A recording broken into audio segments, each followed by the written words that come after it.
Como é que você está se virando na era das inteligências artificiais?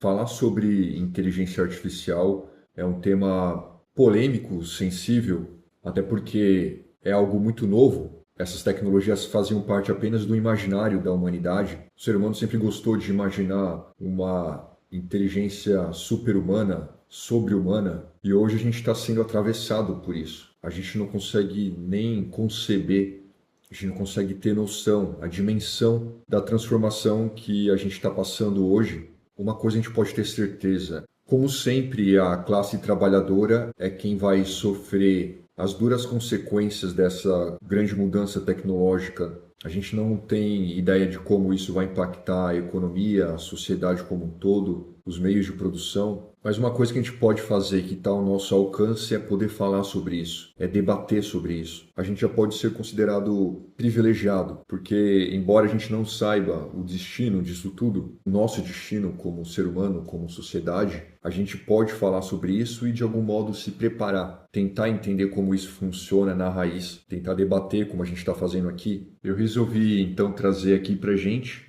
3 pontos que eu venho aplicando na minha vida, no meu dia a dia, que podem te transformar num super-humano. É aí que está o paradoxo ou a ironia. Como uma inteligência artificial pode te tornar mais humano. Falhar faz parte do ser humano. A IA pode ser uma ferramenta extremamente útil para te fazer errar tudo que você precisa errar para finalmente conseguir acertar, para conseguir entender, absorver, para que aconteça uma mudança interna profunda de fato. O quanto você está disposto a errar? O quanto você está disposto a falhar? O quanto você está disposto a expor o seu não saber? Essa inteligência me ajuda a romper com o meu sistema de crenças, com a minha própria ilusão do meu castelo de areia. Com ela eu descubro que eu não sei o tanto quanto eu acreditava saber. E para mim isso é incrível, isso me instiga, isso alimenta a minha curiosidade, a minha fome pelo saber. E eu particularmente gosto muito dessa fricção, desse atrito que acontece na minha mente quando eu descubro que há muito mais que eu preciso saber. Ela pode até ser uma aliada para neutralizar os efeitos do viés cognitivo Dunning-Kruger. Não sei se é assim que diz, mas é aquele viés em que a gente acredita saber muito sobre algo, dominar o conhecimento sobre algo, mas no fim a gente não sabe. A gente alimenta essa ilusão de que a gente conhece aquilo e aí a gente acaba passando vergonha sem ter noção disso. Para essa pessoa confrontar as próprias ideias, ela precisa cogitar, ela precisa considerar o fato de que ela não sabe tanto. E isso não costuma ser o comportamento padrão dessas pessoas. Ao mesmo tempo que, se você sofre com a síndrome do impostor, você tem à disposição todas as possibilidades de testar, de fato, o seu conhecimento e criar evidências reais, sólidas, de que você entende alguma coisa. Você entende ao menos os fundamentos. É necessário que a gente contextualize, por exemplo, através de um prompt, através da escrita. Quando a gente precisa contextualizar alguma coisa, isso obriga a nossa mente, o nosso cérebro, a olhar para a questão de fato. Não tem como a gente fugir. Se eu tenho uma ferramenta que pode me ajudar, ao menos a tomar um direcionamento, a pelo menos encontrar as ferramentas que vão me ajudar a resolver uma questão, um problema, não existe mais desculpa, muleta, não existe fuga. A não ser que eu queira continuar vivendo uma vida cínica e dissimulada. Na hora de utilizar um prompt, eu sou obrigado a destrinchar a questão. Eu preciso entrar em contato com o que está dentro da minha mente, com o que está nos meus pensamentos. Eu sou obrigado a descrever como aquilo é interpretado por mim, como eu sinto. Isso já tem uma função terapêutica, porque a partir do momento que eu descrevo uma questão, eu descrevo um problema, pode ser uma questão pessoal, profissional, emocional, afetivo, mas a partir do momento que, por exemplo, eu descrevo um sentimento, uma emoção que eu estou sentindo, me distancio da emoção, eu me distancio da questão, eu me distancio do problema.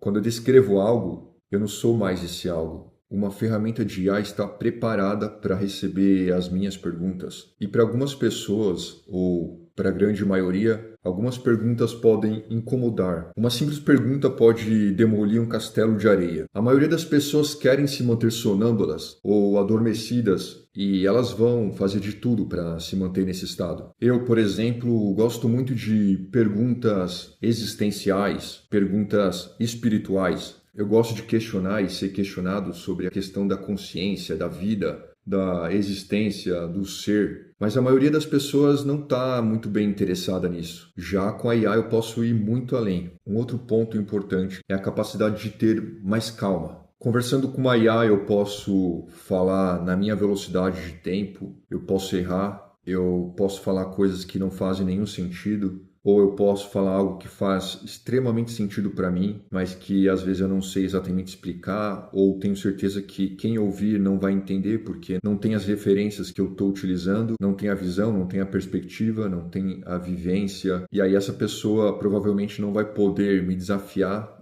no meu pensamento, me ajudar a encontrar os pontos cegos da minha ideia, da minha perspectiva. A IA bate muito no nosso ego, porque pensa, como assim, cara? Como é que uma máquina pode ser mais inteligente que eu? Para algumas pessoas isso é extremamente vergonhoso. Assumir que utilizam uma inteligência artificial para ajudar a pensar, para ajudar a refletir, para ajudar a resolver um problema. Mas geralmente essas pessoas são as mesmas pessoas que antes da IA evitavam pedir ajuda ou assumir que estavam erradas, assumir que não sabiam tanto sobre algo, assumir para si mesmo. E eu vivo a vida de uma maneira que eu me sinto um eterno aprendiz. E eu aconselho as pessoas a verem a vida, a viver a vida dessa maneira, porque isso torna as coisas muito mais divertidas, interessantes. E aí, tendo essa visão, você percebe oportunidades em tudo. Tudo que aparece na sua frente é uma oportunidade de você aprender alguma coisa, para você se tornar alguém melhor, evoluir em alguma coisa. Porque sempre vai ter alguma coisa que a gente precisa melhorar, que a gente precisa evoluir. Não num aspecto de cobrança, de autorrejeição, mas ser um cientista de si mesmo, como se você fosse um agente da própria natureza, fazendo pesquisas, já que a gente tem a consciência, já que a gente tem capacidades cognitivas, e agora a gente tem ferramentas de inteligência artificial que podem nos ajudar ainda mais nessa trajetória. Eles sabem tanta coisa de mim que é uma coisa absurda. E é até perigoso porque vai se criando uma dependência tecnológica. Eu tenho essa consciência, mas como eu não tenho controle sobre o futuro, eu não tenho controle sobre as consequências, quais serão os reflexos disso tudo, eu só posso viver o presente. Eu, por exemplo, comecei até a simular a forma de conversar desses assistentes de IA, desses agentes. Como, por exemplo, durante conversas com pessoas, eu venho aprendendo a ouvir mais, ter uma escuta mais ativa, uma espera, eu absorvo a pergunta, eu processo, eu reflito, enquanto a pessoa está dizendo alguma coisa, está explicando, eu me conecto àquilo que está acontecendo naquele momento, me sinto mais presente. E a IA tem esse comportamento de esperar, né, de processar o que foi dito, até ela que tem uma super inteligência, que tem acesso a todo tipo de conhecimento do mundo em tempo real, e até o comportamento de respirar, de aguardar, isso é humano, né, natural humano. Inclusive, no último vídeo, reclamaram que eu acho que eu estava muito robotizado, né? O jeito de falar, tinha muitos cortes secos. Embora isso seja uma coisa meio natural minha, que eu estou tentando amenizar, mas é algo meu, é algo que faz parte da minha característica. Mas a IA me ajuda a simular esses comportamentos humanos, a entender como eles funcionam, né? Qual é o impacto deles. Em outras palavras, a IA simula comportamentos absolutamente humanos e que, ironicamente, se tornaram extremamente raros entre os seres humanos.